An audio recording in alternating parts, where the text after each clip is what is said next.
Son doctores en psicología, miembros del grupo de investigación en adquisición del conocimiento musical de la Facultad de Psicología de la Universidad Autónoma de Madrid. Amalia Casas Mas actualmente imparte gestión e innovación educativa en el Real Conservatorio Superior de Madrid. Muchas gracias, Silvia. Bueno, en primer lugar, querría retomar las palabras de John Sloboda en las jornadas que hemos tenido en enero en el Real Conservatorio de Música de Madrid, donde nos venía a explicar un poco cómo la investigación psicológica desde dentro de los conservatorios está muy incipiente y realmente las instituciones todavía no sé si están muy concienciadas en dinamizar este tipo de investigación, siendo además acuciantes los cambios que estamos teniendo sociales y culturales al respecto. Con esto nosotros presentamos esta comunicación titulada La función autorreguladora del canto privado en instrumentistas de guitarra, que quiero dedicar al maestro Paco de Lucía, como persona, entre otras tantas, inspiradoras de este proyecto. Antes de hablar de canto privado, me gustaría introducir la noción de habla privada como un discurso autodirigido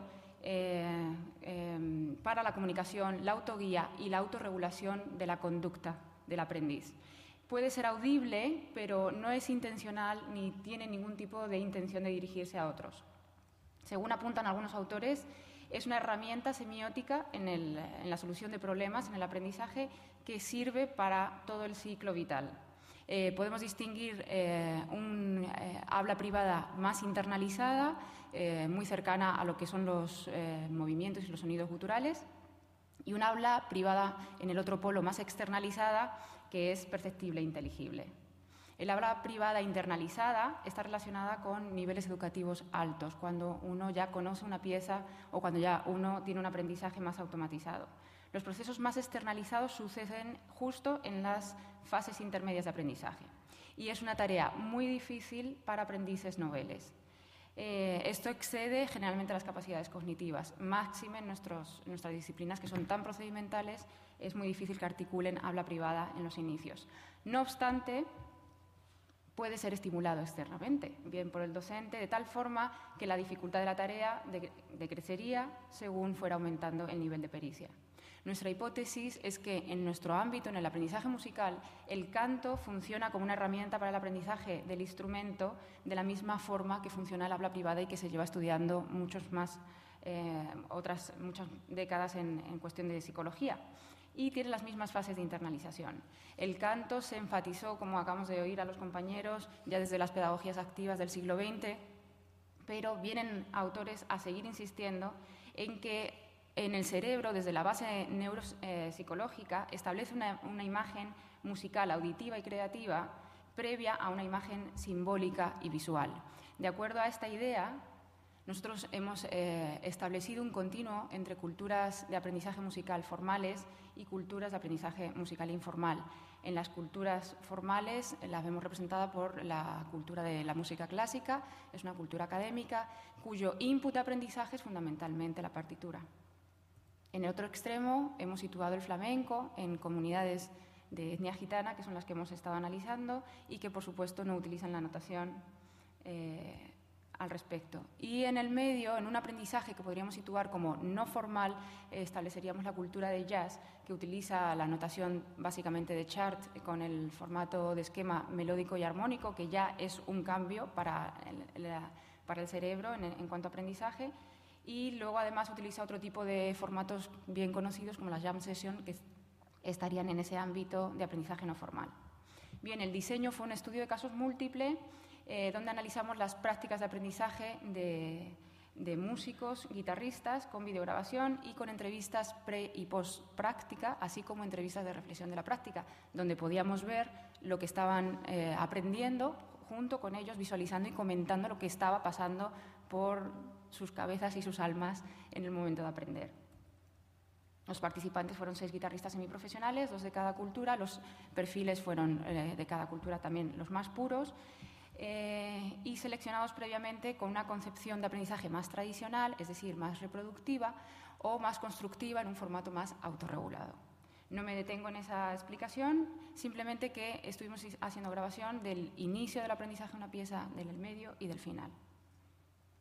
El sistema de análisis que utilizamos es un sistema desarrollado en el grupo de investigación en adquisición del conocimiento musical de la Facultad de Psicología de la Universidad Autónoma de Madrid, describiendo las unidades musicales, las actividades típicas de aprendizaje y fundamentalmente esta actividad del canto dentro del aprendizaje instrumental, donde hemos definido los resultados, procesos y condiciones. Como resultados, hemos obtenido una clasificación o hemos desarrollado una clasificación de lo que hemos ido encontrando en esas grabaciones de forma cualitativa, una clasificación del canto en función de su audibilidad, es decir, desde un canto muy internalizado, de forma que prácticamente era perceptible solo por la respiración del aprendiz que estaba sincronizada con el fraseo, el gutural, el susurro, el tarareo con la boca cerrada, el silbido y el canto.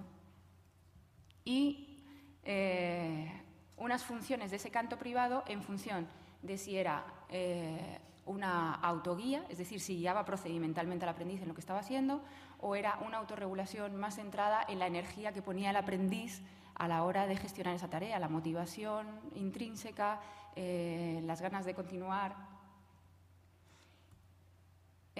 Podría mostrarles ejemplos de cada uno, pero por tiempo vamos a centrarme solamente en algún ejemplito y, por ejemplo, la guía rítmica, como los aprendices de flamenco marcaban el 7, 8, 9, 10, 1, 2, 1, 2, 3, cuando estaban marcando la falseta de bulería, porque estaban trabajando una falseta que justo entraba en el 8, era complicada y bueno, todas las veces que en una secuencia, no sé si se ve el ratón, iba contando con susurro para las entradas. La búsqueda de notas, por ejemplo, es otra de las funciones de autoguía tentativas que hemos obtenido.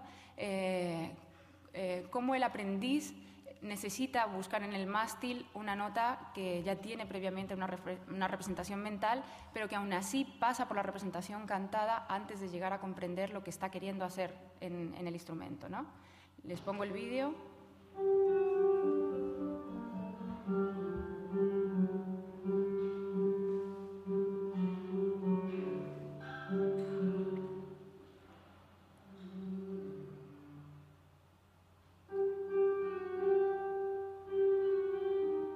Es en el momento que canta, que comprende que es un arpegio y que tiene floreos descendentes cada una de las notas, pero necesita cantarlo y articularlo vocalmente para darse cuenta que es eso lo que quieren hacer sus dedos.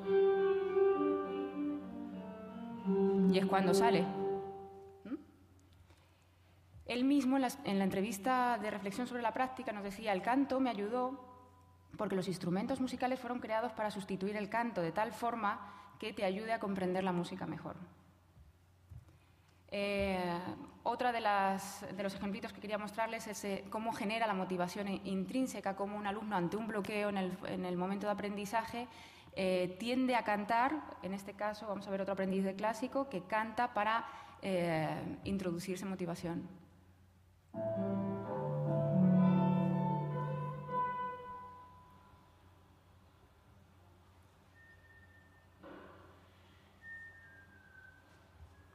En este caso es el silbido, de la misma melodía que está tocando, y aprovecha para estirar, para respirar, para focalizar la atención, coge energía y se pone a tocar. Hay que decir que a partir de este momento la interpretación es fluida, ese bloqueo se rompe por medio del canto también. Por supuesto, la penalización del error, como son los chisteos, los sonidos guturales cuando se confunden. Esto es un aprendiz de flamenco, pero voy a pasar un poquitín más adelante. En el flujo musical, esa sincronización de la respiración cuando el alumno está dentro de la ola de la música y está respirando en cada una de las frases y de las articulaciones. Y aquí les podemos mostrar cómo el número de veces que este aprendiz respira durante la interpretación de la pieza musical en un chart de jazz y cuántas veces hace esa respiración sincronizada también durante la improvisación. Si se dan cuenta, el número es absolutamente paralelo, no puede ser algo intencional, es algo que surge de manera intuitiva por el tipo de trabajo que ha hecho. Este cuadro final lo que hace es resumir cómo los aprendices de clásico tienen un formato de canto mucho más externalizado y se va internalizando a medida que vamos a las culturas populares, con las diferentes funciones que hemos estado analizando. Y como conclusiones finales, el hecho de que el canto privado se encuentre más externalizado en la cultura clásica parece debido a que ha sido heterorregulado por los docentes o heterorregulado en los formatos de aprendizaje del lenguaje musical desde la enseñanza formal. Esto denota que es una cultura explícita, que es una cultura declarativa, que tiene muchos beneficios, pero también nos produce otros hándicaps y es un poco la idea de repensar que no se explote más el uso del canto en el formato de aprendizaje instrumental y, sobre todo, que no se explote como medida o como formato de autorregulación del propio alumno. Me queda un minuto, pero he ido tan rayo veloz que se lo regalo para que respiren un poco. Gracias.